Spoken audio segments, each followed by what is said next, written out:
All right, so now that we've implemented a couple of ways of traversing a tree, spent a lot of time on it, let's talk about which one is better. Which one should you use?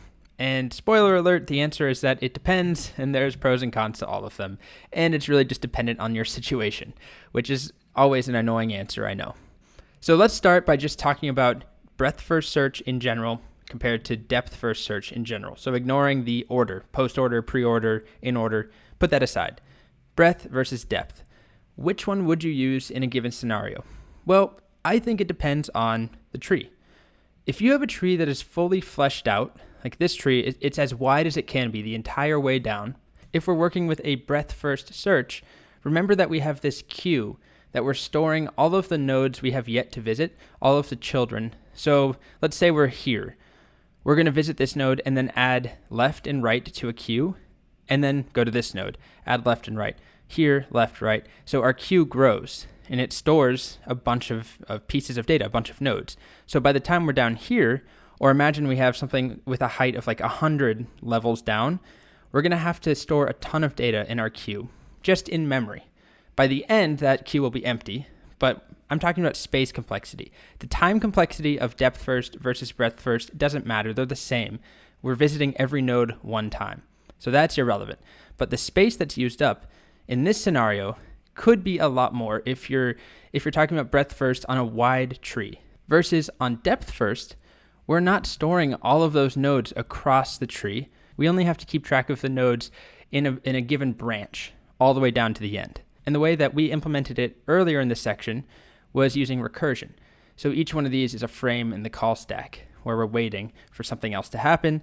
So in this sort of tree, where it's a lot wider than it is deep, then depth-first search would use less space. So it's, again, not about time. We're visiting every node once. It's the same amount of work. It's just how much space we take up in the process of doing that work. If we contrast that with this somewhat more depressing binary search tree, if we traverse this entire thing breadth first, the space that we take up in memory is basically nothing. Our queue is never going to have more than one item in it. We start here, we visit this, we add its right node to our queue, and then we move to this, and we pop it off the queue, or we actually shift it. And then we take this, and we add its child to the queue. So we have one thing in memory at any given time, really, in our queue. But if we're traversing it depth first, if this tree is really, really long, then that means a ton of levels that we have to go down and keep every other level above it in memory. So that's something to consider.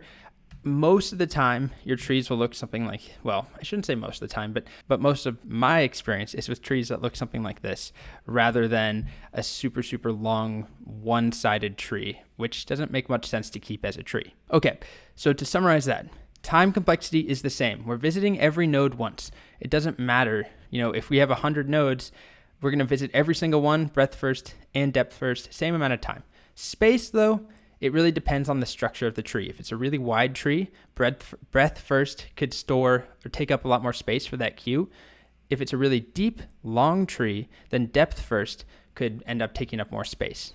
Okay, the last thing I'd like to do is quickly talk about when or potential use cases for the different variants of depth first search. So pre-order, post-order, and in order. They're all depth first variants.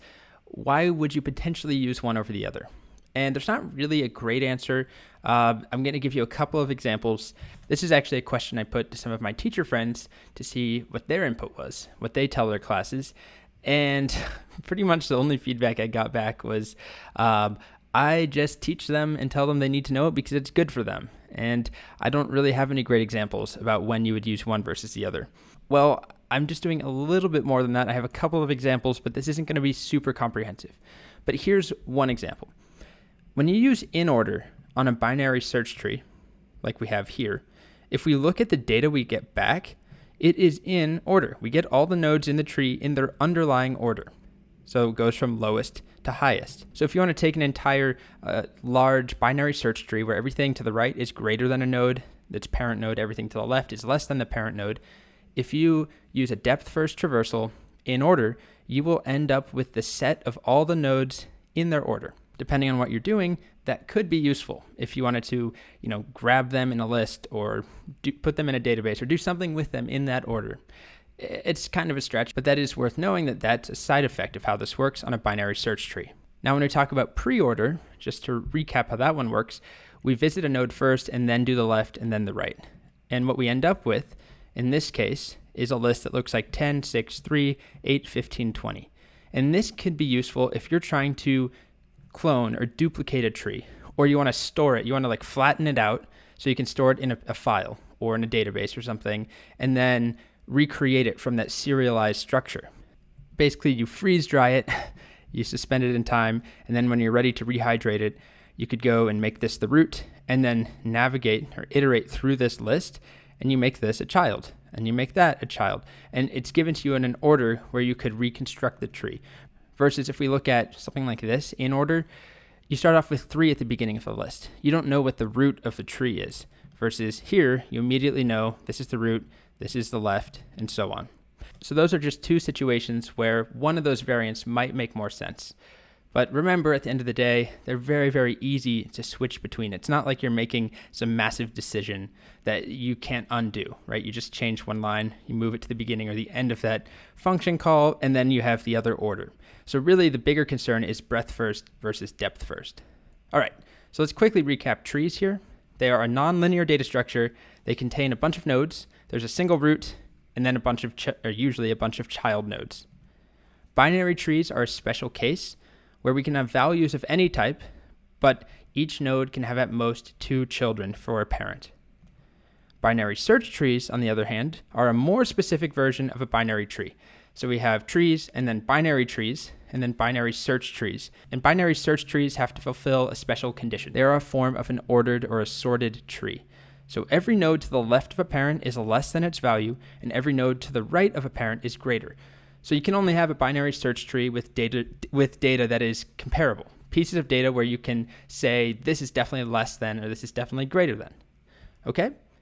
And then also, what we just spent a lot of time talking about, we can search or traverse trees using breadth first search and depth first search. And within depth first, there are 3 variants we discussed, 3 orders: in order, post order, and pre-order. Okay, that's a lot about trees. I think I've said this at every section at the very end. I recommend you take a break. Do not try and power through all of this because I'm afraid you're going to lose your mind. Okay.